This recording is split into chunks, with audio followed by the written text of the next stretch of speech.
È stato deciso a maggioranza e con delle astensioni e qualche voto contrario di dare incarico alla segreteria di, come dire, andare al tavolo con l'indicazione che il nome possibile di candidato presidente possa essere Arturo Lorenzoni. Il professor Arturo Lorenzoni, docente dell'Università di Padova e vice sindaco della Città del Santo, espressione dell'area civica del Veneto che vogliamo, sarà il candidato del centro-sinistra alle prossime regionali.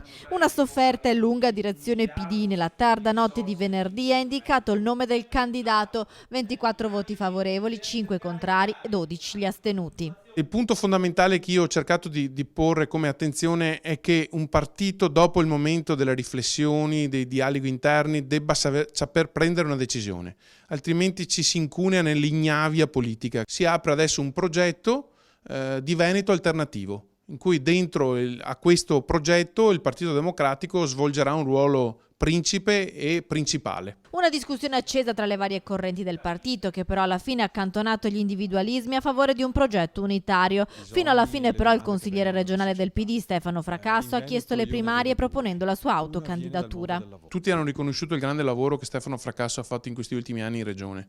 E poi è prevalsa, come dire, un'apertura a mondi esterni anche al nostro, e quindi non c'è nessun giudizio sul lavoro fatto da Stefano Fracasso, ci mancherebbe, anzi tutti l'hanno ripreso con grande vigore. Ora si guarda anche ad altre forze di centrosinistra, si attende di sapere le decisioni di Italia Viva e del gruppo di Carlo Calenda. Chi invece ha già dato la propria benedizione alla candidatura di Arturo Lorenzoni è Liberi e Uguali. Siamo molto contenti di questa decisione, di questa scelta.